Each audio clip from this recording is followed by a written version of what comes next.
Hello friends, मैं आज़ाद sir. आपका अपना यूट्यूब चैनल आर्ट्स बाय आज़ाद सर में स्वागत है। जैसा कि दोस्तों आप जानते हैं कि आपके लिए हिस्ट्री के सीरीज लेकर हम आते हैं क्लास 12 के लिए। उन्हीं को ध्यान में रखते हुए आज फिर से चैप्टर नंबर 4 विचारक, विश्वास और इमारतों से जुड़े हुए कुछ प्रश्न उत्तर लेकर के आए हैं।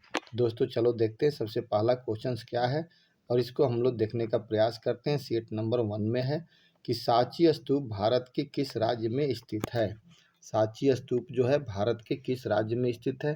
तो दोस्तों सांची स्तूप जो है भारत के मध्य प्रदेश के भोपाल में स्थित है। ठीक है दोस्तों, अगला क्वेश्चन कह रहा है कि भोपाल की प्रसिद्ध बेगम कौन थी जिन्होंने सांची के स्तूप के संरक्षण में अपना योगदान किया था। सांची के स्तूप के संरक्षण में अपना योगदान किया था। तो दोस्तों शाहजहां बेगम और सुल्तान जहां बेगम, दो ये लोग थे जिन्होंने बहुत ही महत्वपूर्ण अपना योगदान दिया था। इसको ध्यान में रखते हुए ऑप्शन नंबर क्या हो जाएगा, इसका डी हो जाएगा। ठीक है दोस्तों, ए और सी दोनों ही होगा। अगला क्वेश्चन कह रहा है कि ताज उल इकबाल तारीख ए भोपाल के रचनाकार कौन थे। ताज उल इकबाल तारीख ए भोपाल के रचनाकार कौन थे।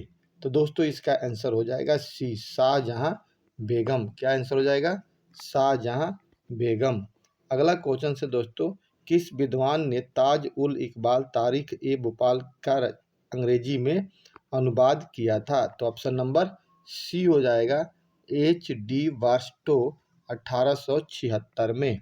अगला क्वेश्चन से दोस्तों 5 नंबर है कि फ्रांसीसी संग्रहालय के लिए फ्रांसीसियों ने भोपाल के नवाब से सांची स्तूप के कौन से तोरण द्वार को ले जाने की अनुमति मांगी थी।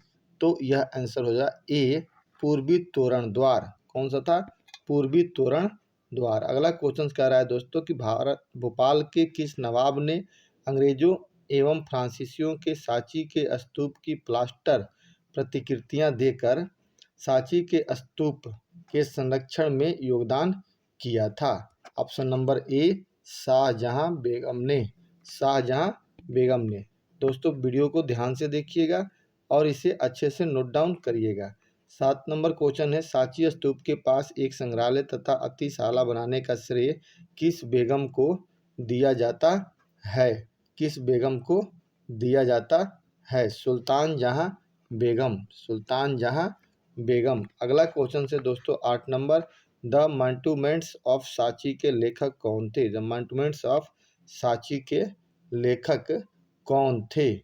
ऑप्शन नंबर इसका दोस्तों हो जाएगा डी, ए और सी दोनों ही थे। ए और सी दोनों ही थे। अगला क्वेश्चन से दोस्तों कि कंजर्वेशन मैनुअल के रचनाकार कौन थे। कंजर्वेशन मैनुअल के रचनाकार कौन थे। John Marshall. कौन थे, जॉन मार्शल थे। अगला क्वेश्चन कह रहा है कि 6ठी शताब्दी ईसा पूर्व में ईरान के प्रसिद्ध धर्म सुधारक कौन थे। इसका ऑप्शन बी हो जाएगा, जरथुष्ट। कौन थे, जरथुष्ट थे। अगला क्वेश्चन कह रहा है दोस्तों कि 6ठी शताब्दी ईसा पूर्व में चीन के महत्वपूर्ण धर्म सुधारक कौन थे। तो चीन के महत्वपूर्ण धर्म सुधारक खंत्सुंगी थे। सी इसका आंसर हो जाएगा। अगला कह रहा है कि यूनान के महान चिंतकों में किनका नाम लिया जाता है। तो यूनान के महान चिंतकों में नाम लिया जाता है सुकरात का, प्लेटो का और अरस्तु का। इस प्रकार दोस्तों इसका आंसर डी हो जाएगा। अगला क्वेश्चन से दोस्तों कि 6ठी शताब्दी ईसा पूर्व में भारत के दो महान धर्म एवं समाज सुधारक कौन हुए। भारत में दो कौन थे जी, तो महात्मा बुद्ध और महावीर थे। इस प्रकार दोस्तों इसका आंसर हो जाएगा डी, ए और बी दोनों ही थे। अगला क्वेश्चन कह रहा है कि ऋग्वेद, इसका समय काल 1500 ईसा पूर्व से लेकर 1000 ईसा पूर्व के बीच था। उस समय के महत्वपूर्ण देवता कौन थे। तो इंद्र भी थे, अग्नि भी थे और सोम भी थे। इस प्रकार इसका आंसर क्या हो जाएगा, डी हो जाएगा। अगला क्वेश्चन कह रहा है कि यज्ञ का आयोजन किस लिए किया जाता था। तो यज्ञ का आयोजन किस लिए किया जाता था, तो मवेशियों के लिए, बेटे के लिए और लंबी आयु के लिए किया जाता था। इस प्रकार इसका आंसर क्या हो जाएगा, उपरोक्त सभी डी हो जाएगा। अगला क्वेश्चन कह रहा है कि उपनिषदों की संख्या कुल कितनी थी। उपनिषदों की संख्या उस समय कुल 108 माना गया है। इस प्रकार दोस्तों अगला कह रहा है कि बौद्ध ग्रंथों में भारतीय उपमहाद्वीप में कितने संप्रदायों का उल्लेख किया गया है, तो टोटल इसमें 64 संप्रदायों का उल्लेख किया गया है। दोस्तों आप वीडियो ध्यान से देखिएगा, अच्छा लगे तो इसे लाइक शेयर सब्सक्राइब जरूर कीजिएगा और पूरी तरह से इसको ध्यान से समझने की कोशिश कीजिएगा। कुट्टागारशाला से क्या अभिप्राय है? तो नुकीली छत वाली झोपड़ियाँ। क्या था? नुकीली छत वाली झोपड़ियाँ। ये वैशाली में होता था, जहाँ पे वहाँ के बैठ करके लोग सभाएं करते थे इसके नीचे में। त्रिपिटक ग्रंथों का संबंध किससे है?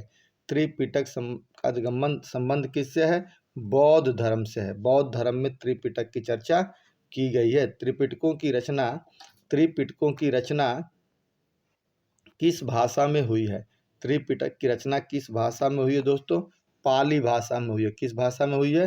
पाली भाषा में हुआ है। किस ग्रंथ में बौद्ध संघ में रहने वाले बौद्ध भिक्षुओं के संबंध में नियमों का उल्लेख किया गया है?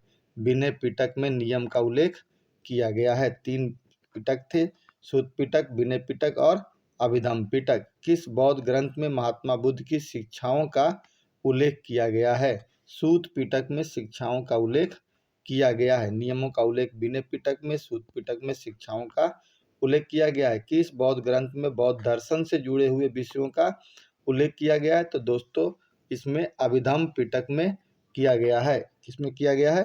अभिधम पिटक में किया गया है। अगला क्वेश्चन, अष्टांगिक मार्ग का संबंध किस धर्म से था? अष्टांगिक मार्ग का संबंध बौद्ध धर्म से था। किससे था? बौद्ध धर्म से था। अगला क्वेश्चन से दोस्तों कि प्रसिद्ध चीनी यात्री कौन से हैं जो भारत में बौद्ध धर्म का अध्ययन करने के लिए आए थे? तो फायान और हेनसांग, ये दोनों ही आए थे। इसका आंसर डी हो जाएगा, ए और सी। इस प्रकार दोस्तों आज हम लोगों ने इस चैप्टर नंबर 4 से, इसका नाम है विचारक, विश्वास और इमारतें, 25 महत्वपूर्ण क्वेश्चन करने का प्रयास किया। आगे भी इसको हम लोग एक सीरीज लेकर के आते हैं। आप इसे ध्यान से देखिएगा। अच्छा लगेगा वीडियो को तो शेयर करिएगा दोस्तों के बीच में। पूरा वीडियो देखने का प्रयास करिएगा। जय हिंद,